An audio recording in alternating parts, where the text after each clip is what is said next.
Devaswom vigilance അപ്പോൾ ഈ ബോർഡിലെ ആളുകൾക്ക് എന്തെങ്കിലും പങ്കുണ്ടോ എന്നതാണോ പരിശോധിക്കുന്നത്? പുതിയ ഈ ബോർഡെന്ന് പറഞ്ഞാൽ ഞങ്ങൾ 3 പേരെന്ന് പറഞ്ഞാൽ ബോർഡല്ല ഈ സ്ഥാപനത്തിലെ ഞങ്ങളുടെ ജീവനക്കാർക്കോ ഉദ്യോഗസ്ഥന്മാർക്കോ കൊളൂഷൻ ഉണ്ടോ എന്നുള്ളത് കൂടെ പരിശോധിക്കണമല്ലോ. അങ്ങനെയൊക്കെ ചില സൂചനകൾ ഈ റിപ്പോർട്ടിലുണ്ട്. ഇത് എന്തുകൊണ്ട് അങ്ങനെ സ്റ്റോറിൽ ചോദിച്ചില്ല അങ്ങനെയൊക്കെ ഉണ്ടല്ലോ.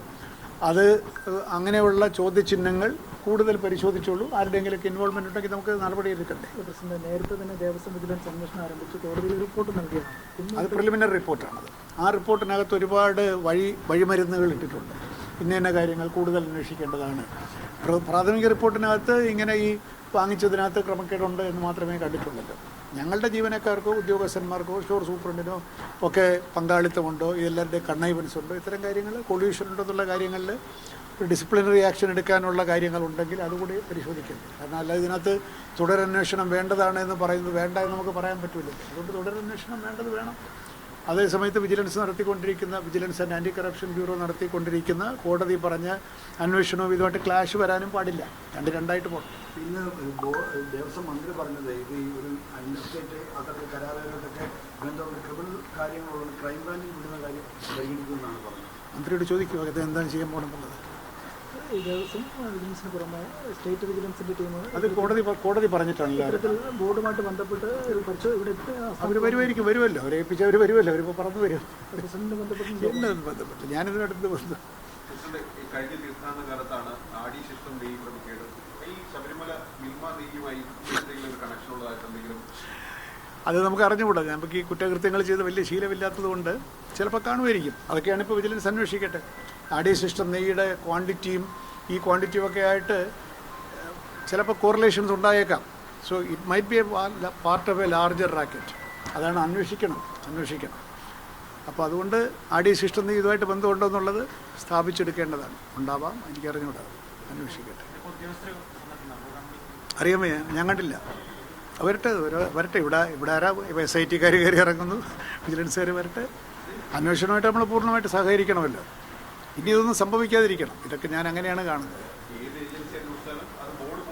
തീർച്ചയായിട്ടും. കാരണം ഇതെല്ലാം നല്ലതിനാണെന്നാണ് ഞാൻ ധരിക്കുന്നത്. ഈ നേരം ഇരുളുന്നത് എന്തിനാണ്? പുലരാനല്ലേ. ഇരുളുന്നത് പുലരാനാണെന്നാണ് ഞാൻ വിചാരിക്കുന്നത്.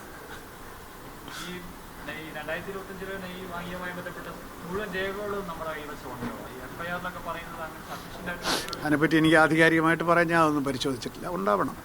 രേഖകളൊക്കെ കാണും. ഞാനത് പരിശോധിച്ചിട്ടില്ല വിഷയമല്ല. അത് അവരെ ഈ ഓപ്ഷൻ ഈ ടെൻഡറിലൂടെ ഒഴിവാക്കണം. അല്ലാതെ മറ്റ് എന്തെങ്കിലും ഒരു വേറെ എന്ത് ചെയ്യാൻ പറ്റും? അവരെ വന്ന് അവർക്ക് വേറെ അയോഗ്യതയൊന്നുമില്ലല്ലോ.